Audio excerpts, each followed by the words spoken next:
Blog Talk Radio.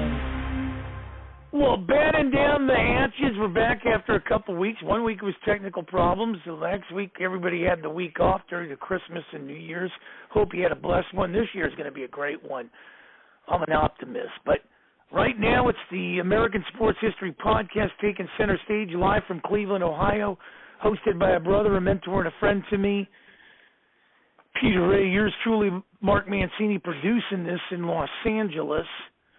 347-205-9631. If you happen to miss it, I realize 30 minutes goes by quick. Archive version, blogtalkradio.com/Mancini Sports Podcast platforms, wherever you subscribe to podcasts, powered now by Mancini Media. More of him, less of me. As they lay the red carpet down, put that podium in its place, hand off to the mic. Peter, the threes, how are you? How can people get a hold of you? And you're bringing another great legend in here as I man the phones, and you can take it away, my brother.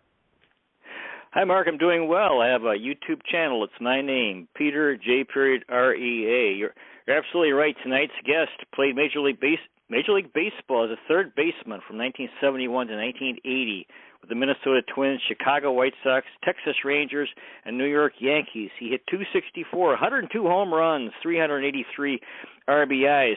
Welcome to the show for the third time, Mr. Eric Soderholm.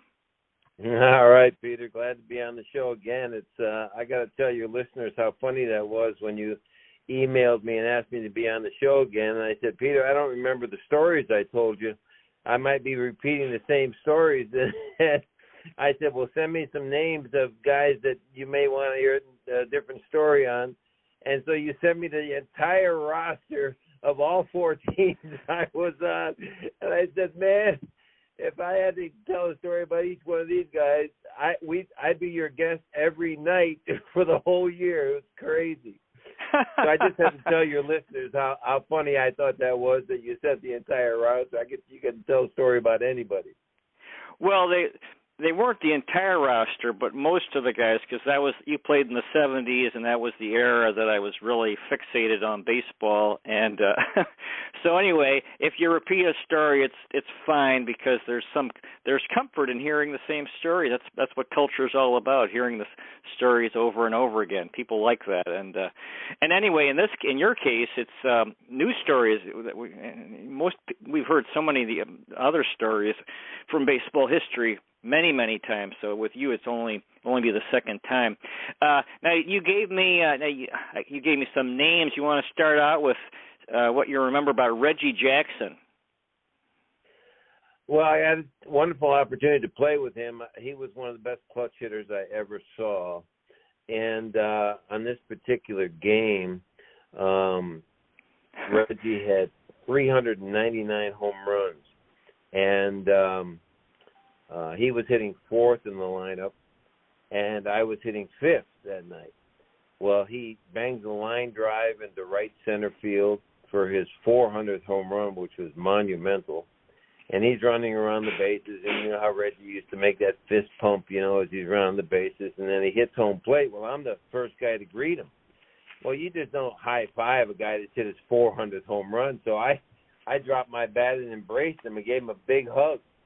Now, you have to imagine that my face was obviously left of his face, but there was a photographer down the line from, I don't remember what paper, what New York Post or something. He takes a picture, and honest to God, the headlines in the paper the next day, Reggie hits 400th home run and receives kiss from Soderholm at home plate. Honest to God, Peter, it looked like I was sticking my tongue right in his mouth, man. I was hot. I was really, really hot. And next day at the batting cage, I'm screaming at the photographer. I said, that's total BS, man. I can't believe you did that. And Reggie saw me getting a little boisterous with him, and so he signaled to come on over and talk to him. So I go over there, puts his arm around me, and he walks down the line with me, and he says, hey, kid, you got to remember something. You're on the Yankees now. It's not whether it's good publicity or bad publicity. Just make sure they spell your name right. He said, that's the MO of the New York Yankees. We fight for the headlines, so don't complain about it. So So that was my Reggie Jackson story. So that was like the 80 or 81 Yankees, 1980 to 81. Yeah. 80 Yankees. Yeah, we won 104 games that year. I think it was 104, 105 games, and we had to be easily 3-1 favorites to win it all. Because I mean, I felt personally we had the best team in either league with the pitching we have with Ron Guidry and Rudy May and on and on. But I just thought we would win easily, and then you never know in sports because the very first round is against Kansas City, and George Brett gets sizzling hot. I think he hits 3 home runs in a short series and beats us single-handedly. So the 3-1 shot to win the World Series got knocked out in the first round, so that wasn't too fun. George Steinbrenner came in the locker room, and boy, was he pissed, man. He just looked everybody right in the eye like we had just shot him. That was a bad beat, yeah. But that just shows you in sports, just the best team doesn't always win. Well, the Royals had finally beaten the Yankees. They'd gotten beaten several times in the ALCS by the Yanks. Yeah, they had a nice ball club, man. George Brett might have been my favorite overall player for ability. I mean, he could just hit line drives like you've never seen, and hit the ball out of the park too if he wanted to. And he had great speed, and he was very good defensively. Had a strong arm. He was one of the best overall players I think I ever played against. So, and a very nice guy, I've been told. So, that was one of my favorite players to play against in my career. Yeah, he hit 390 around that time. One of those years. Well, he was a big advocate of the Charlie Lau hitting philosophy. I don't know if you remember that when Charlie come up with this idea of hitting through the ball and letting go of your top hand, and you finish your swing with just one hand on the bat. And I got a chance to work with him when I was on the Yankees, Charlie Lau, and he actually, I think I hit 297 with the Yankees, I believe. I didn't have I had, I think, 300, 200 some at bats or something because I was not a regular player for the Yankees. I had Craig Nettles at third, but Charlie taught me how to hit that one hand release kind of thing, and it really helped a guy like me who was a pull hitter, and they used to get me out with sliders and curveballs breaking away from me because I was trying to pull everything. I now was staying on the ball longer and able to hit it up the middle or to right center field, which I had never been able to do earlier in my career. So I give Charlie Lau a lot of credit for helping me understand the art of hitting. Okay, Dick Hauser. Dick was a wonderful guy, one of my favorite managers, and the reason he was my favorite was because in spring training he would just call everybody in, and sit down with him and have a one-on-one conversation. And he just sat me down and said, look, I got Craig Nettles at third, so you're obviously not going to be able to play much third. But, I'm going to use you as the DH, so every time there's a left-handed pitcher coming in town, be ready mentally. And I'm going to use you to pinch hit late in the game if they bring in a left-hander, so be ready. And he did. And the only problem was, and I really respected him for that, but the only problem was Craig Nettles, I think on August 8th, comes down with hepatitis. And he just is out. And so Dick looked at me and said, well, sorry, I had to break my promise. Looks like you're at third base. I go in, we're playing Orioles, and we're battling the Orioles for the pennant. And the very first game, I felt like a fish out of water at third. I hadn't played there all year. And I make 2 errors. And George Steinbrenner just blasts me in the paper, the next day. He ends up 2 days later going and getting Aurelio Rodriguez from Detroit.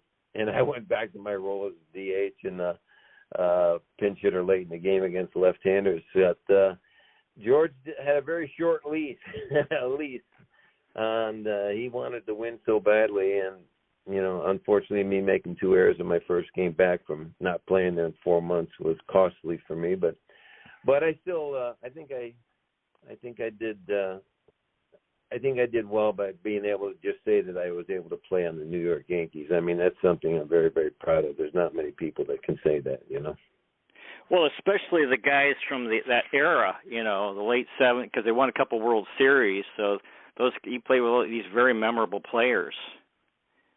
Yeah, Dick Hauser had this red phone in the dugout, and many times it would ring, and it would obviously be George Steinbrenner calling from his skybox, and he'd be yelling at Dick, "Why didn't you pinch run there? Why didn't you, hit and run, or why didn't you bunt?" I mean, just nonstop, like he was managing from the skybox. And finally, Dick just got upset, and just said, "George, you're paying me to manage the club. Let me frickin' manage the club." And he hung up the phone. And obviously Dick Hauser's career was over at the end of the year, I believe. So, of course, he got sick anyway.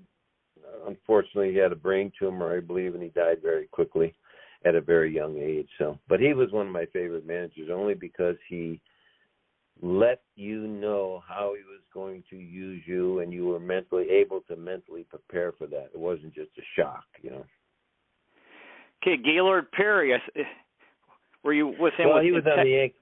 Yeah, he was on the Yankees also, and you suspect, because I had faced him before, and you suspect that that ball was coming in very funny with no spin and sinking like it's dropping off a table.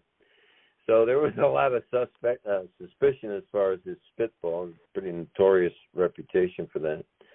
And so when I got to sit close by him when he was pitching one night, and he had a stack of towels, I'm going to say 3 deep, and at the bottom, in between the second and third towel, there was all this Vaseline and stuff, So, I mean, there's no question about it that he threw a vicious spitball, and I firsthand saw him with it in the dugout under a bunch of towels. So that's my Gaylord Perry story. Well, I remember when I became a baseball fan, he was pitching for Cleveland, and he'd just come out with his book, Me and the Spitter, and which drove English teachers up crazy because of the poor grammar. But so he came out and pretty much he said, "Me and the Spitter," and so he was a funny guy, tremendous player. He was. I got to play with his brother, too, Jim Perry, on the Minnesota Twins. He was a very consistent, steady, solid pitcher for us. And back then, he was good. I didn't hang with him much. I don't have any really Jim Perry stories other than he was a very consistent pitcher over the years that I was with him. He pitched for Cleveland twice, and for a while we had both Gaylord and Jim in '74, early half of '75. That was fun having those two brothers at 1-2 in the rotation. Yeah, not too many brother acts in the big leagues over the years. There's a few. I came very close. The Soderholm brothers came very close to that happening. My brother Dale was the number 1 draft choice of the Minnesota Twins a couple of years after I was the number 1 draft choice. And he had been working his way up, and he was at big league camp, and all signs were showing that he was probably going to be able to play on the major league level. I was already there, so I was looking forward to that if that happened. And then when he in the minor leagues, he wasn't paying attention during infield practice, and somebody threw a ball in from the outfield and hit him smack underneath his left eye and completely shattered his whole cheekbone. And it was a career-ending career. He never could regain total focus in his eye, and he had to retire. So we didn't get to be the brothers together in the big leagues. I know that would have been my dad's dream to see that happen, but we both were number 1 draft choices, which we're very proud of. Wow, that's tragic. Did he play at all in the field after that injury? Tried. He made it to AAA before the accident. That's where he got hurt in AAA. So he's 1 step away from the big leagues. Mm-hmm. And after the accident, he tried to come back from it, but he realized he just completely could not do it anymore. When you don't see the ball and it looks blurry to you, it's like, yeah, you got to find something else to do. Did he get in any games? I don't remember. That was a long time ago, and it would have been a minor league game. Right. So I just don't remember because I was busy in the big leagues at that time, but I don't remember. I'll have to ask him next time I see him. Okay, Ferguson. Next time I'm on your show, I'll have an answer for that question. Okay. Ferguson Jenkins. Yeah, I have a very funny story with that. Fergie obviously was just a world-class pitcher and had a great slider, and I could never get any hits off of him. I mean, I maybe one in my career at the time of this story, before this story. Steve Foucault was a relief pitcher that I went to high school with, and he was on the Texas Rangers. And so when we came in to play the Rangers, he invited me over to his house. He said, "Hey, I'm going to have Jim Sundberg over to the house and his wife too, and come on over for dinner and stuff." So I went over there and met Sonny, and just a real nice class act guy and stuff. And so we were telling stories and stuff. And then that was it. That was the only time I really met him. And then all of a sudden we're in the last game of the year, and he comes up to me. He goes, "Sod, I need a big favor." And I said, "What, Sonny?" He says, "Have you ever looked on a bubblegum card and saw that the guy's average was 249? Does that look bad or what?" I'm at 249. I need a hit like a hog needs slop. And would you do me a favor? He said, "I already talked to the manager, and he's going to lead me off or second hit. So I'll be able to get a couple of bats. But if I can get a hit in the first two at bats, then he's going to take me out, and I'll be hitting 250, baby. And that looks a whole lot better on a bubblegum card than 249. And I just started laughing, And I said, "Well, Sonny, I could probably play back, and if you want to lay down a bunt, I suppose, we could make it look kind of not so obvious, And he says, "Okay, yeah, let's do that." I said, "But what's in it for me?" I said, I got to have a little something going my way here. He said, Fergie's pitching. I don't even remember if he was going for his 20th or not, but it could have been. He says, "All right, well, listen, when you come on up, if I say nothing, it's going to be a fastball. But if I say something with an S, like, we got you, something like that, it's going to be a curveball or slider, which you have trouble hitting against this guy." I says, "All right, deal." So he comes up. I think he was leading off right in second. And I'm playing like short left field. I mean, I moved way back, maybe made it look a little too obvious. And he lays down this beautiful bunt that's right on the dirt. Doesn't hit the grass. It's just on the dirt the whole way, and it is coming down. And there's no way I can make a play on it, obviously. And so I'm just letting it roll. And it's rolling, and it's rolling, and it's on the white chalk line, and it's rolling.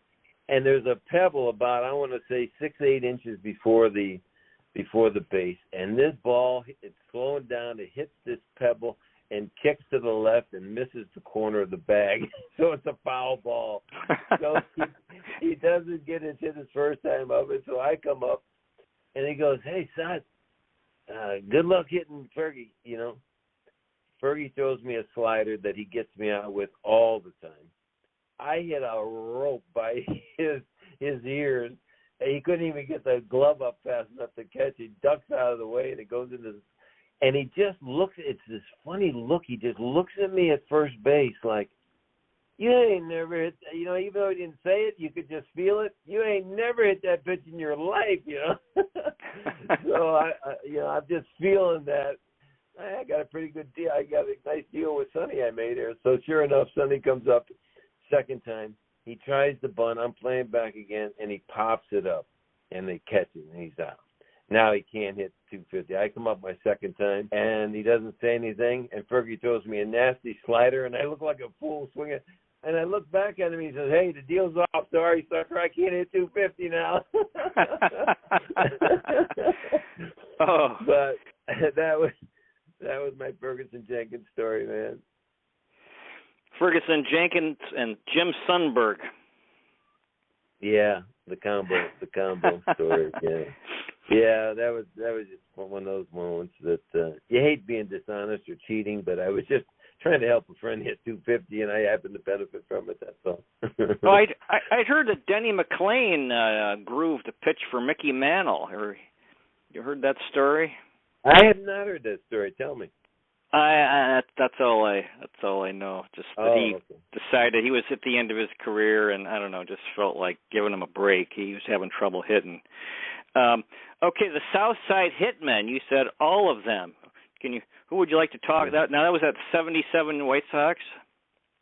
Yeah, we were like 100-1 before the season started. Bill Veeck, put together like the Bad News Bears. I mean, when you went around and looked at the team we had, it turned out to be great. We set a record for the most home runs ever hit by a team at that point in baseball history. But, I mean, I was at third base, and I had come off knee surgery, so I was a step and a dive at third. And Alan Bannister was at short, and he had rotor cuff surgery, so he was slinging it over to first. And George Order was at second, a great hitter, but he couldn't turn the double play. He's really stiff. And, a couple good first basemen. Jim Spencer was a great first baseman defensively, and Lamar Johnson, and they would platoon. And then they had Ralph Garr in left field, and every time the ball would go out there, you'd hold your breath hoping that he would catch it, And Richie Zisk was in right, and he was like me at third. He had no range at all, but he could hit for power. Chet Lemon was probably center field, was probably our only legitimate athlete that we had. He could do it all. And then I think Jim Etienne was the catcher behind home plate, and he didn't have much of an arm. So, I mean, to have a team like that, it really, honestly, it could have been called the Bad News. I don't know. It was magic in a bottle. I don't know what happened, but we just caught fire. We got momentum. And if somebody could figure out how to bottle momentum, they'd be billionaires. But we just caught a momentum and started picking each other up each night. And games that we were down 6-2 in the eighth, we'd come back and win 7-6. And I remember Jim Spencer hitting a couple home runs and scoring 8 runs, I think, in the bottom of the eighth to win to go ahead in the game we were down. So it was just one of those magical years that everybody had great years. I hit 25 homers and hit 280, solid 280, and it was just fun to be a part of it. It was like just the energy that you could feel. You looked forward to going to the park every day. It just to go from that to almost winning the pennant. I mean, we had like a 5-game lead late in August. The last 30 games, I think we went 15-15. We slowed down from being real hot, but Kansas City just caught on fire. They went, I think, 24-6 or 25-5 or something the last 30 games, and went by. It's like we were standing still. But it wasn't meant to be. We were. I mean, if that could have kept that team together and gave us a couple more pitchers the next year, we'd have been fine. I mean, we had Wilbur Wood with the knuckleball, and Steve Stone before he was Steve Stone, and Kenny Krabak, Al Wortham. These are people that you hardly remember, but we didn't. We were a little short of pitching, but boy, could we hit! And the next year, team together. Richie went to Texas, and Oscar Gamble went to Texas, and he was our DH and hit 30 home runs, and and so he tried to sub in Ron Bloomberg. Who was like a DH from the Yankees, but, didn't have too much of a career. And Bobby Bonds when, he was senior Bobby Bonds when he was at the end of his career. So the magic just left, and it was just such a difference to go drive into the park in 77 looking so forward to the game, mentally ready, and then to go into the very next year, 78, and just I think we won like 70 games or something, lost 92. So it was to go from where we were to hated, not hated, but just couldn't get motivated to go to the park the very next year. It was quite a contrast, but good lessons to learn. But it's that's the one thing that's most difficult, I think, in sports is you can get to the top, but to be able to stay there and to maintain that level of intensity that's needed to stay at the top, it takes a special athlete to be able to do that. And it just was fortunate to play, 9.5 years in the big leagues with on a couple bad knees and be able to get that much time in. I'm just so grateful for that, and I'm so grateful I got an opportunity to play with some very great players. Yeah, that 77 White Sox team. I remember watching a game in Cleveland. Indians were playing the White Sox, and it was in Chicago, and Comiskey Park was packed, and you guys won, and the fans were chanting "Sha-na-na-na, na-na, hey, hey," and I was watching it, and I thought, look at this. Look what's going on here, because they were just the enthusiasm and like you mentioned, the energy. So I saw it as a fan in Cleveland. I saw it a little bit and was really impressed. And we ended up having Ron Kittle in Cleveland, so I was pretty happy that we got one of you guys here playing for the Indians. Yeah, Ron's a good friend. Play a little golf with Ron at these charity outings. He's a great guy, man. Just a great guy. But yeah, Nancy Faust and her "na na na na hey hey goodbye," that really brought that song out of the archives and brought it back to life, and it just became our theme song. And just I don't know how else to describe it. It's just one of those magical years. I mean, like Taylor Swift is having a magical year for herself this year, and for me it was 1977. It was just a magical year. I mean, everybody in their life should be able to experience a magical year. It's pretty exciting. Okay, back to your first year with in MLB with the Twins. Steve Braun, any memories of him?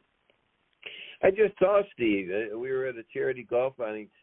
Bill Sue Campbell, I don't know if you remember, Rural Age Relief Pitcher of the Year. Sure.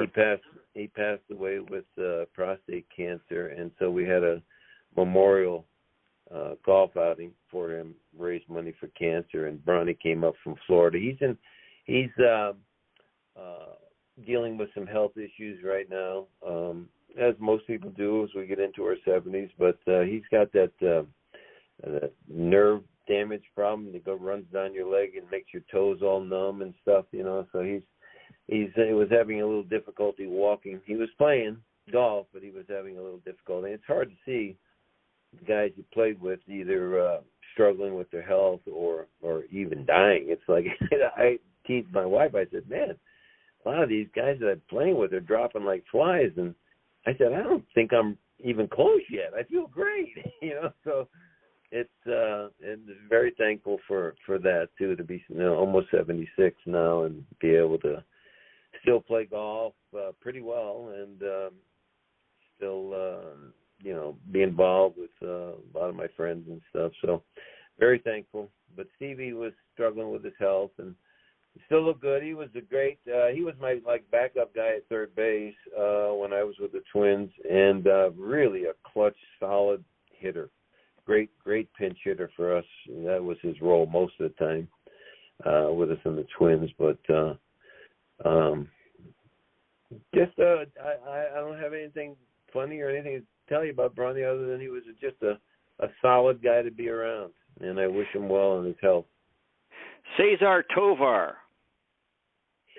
Yeah, Cesar was a funny dude, a little Venezuelan guy, but very fast, leadoff hitter that we had, made contact, all the time. But he was deathly afraid. And those of you that have this disease, I'm sure can understand what I'm talking about. He did not like getting on an airplane. I mean, literally, sometimes they had to push him to get on the plane. I mean, he was that fearful.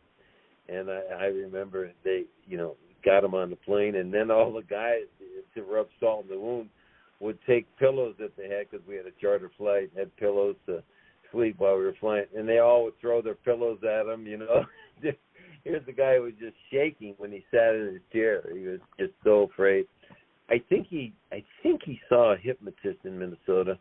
Rod True, I think, got him hooked up with a guy that I eventually met, a guy named Harvey Meisel, and I think Harvey worked with him on hypnosis. So I think that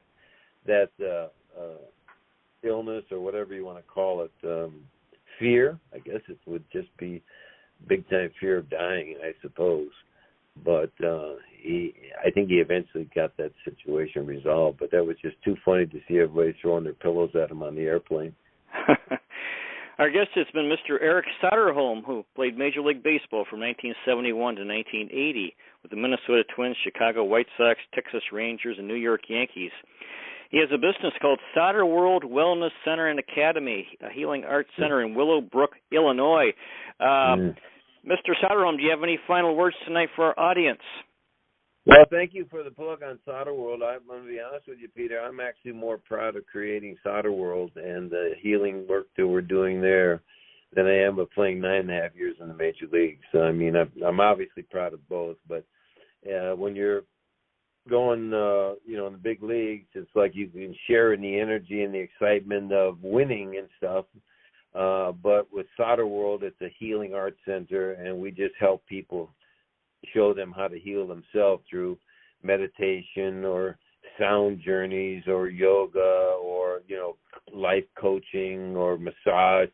It's just a great place for healing, and I'm very, very proud of creating that. So if you're ever in the Chicagoland area, check out Soder World in the suburbs. Thanks for letting me plug that. Oh, sure. Well, thank you so much for coming on. I love hearing your stories about these guys bringing baseball cards to life.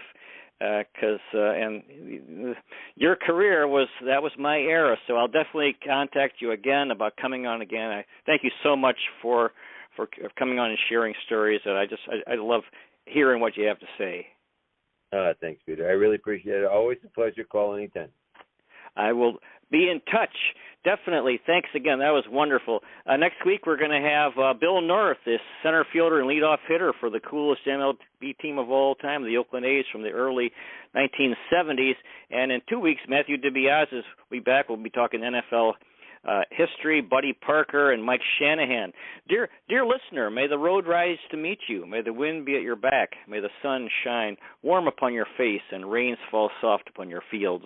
And until we meet again, may God hold you in the palm of his hand. Good night, everybody. Thanks again so much, Mr. Eric Soderholm. Good night. Wonderful.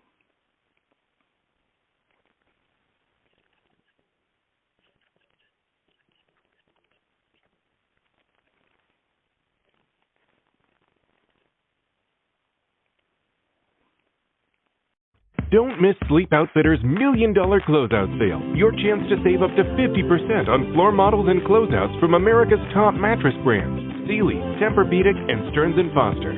Plus, elevate your sleep and save up to 50% on adjustable bases while supplies last. Our expert outfitters will help you find the right solution to fit your body and your budget, giving you life-changing sleep in 2024. So don't miss the closeout sale going on now, only at Sleep Outfitters.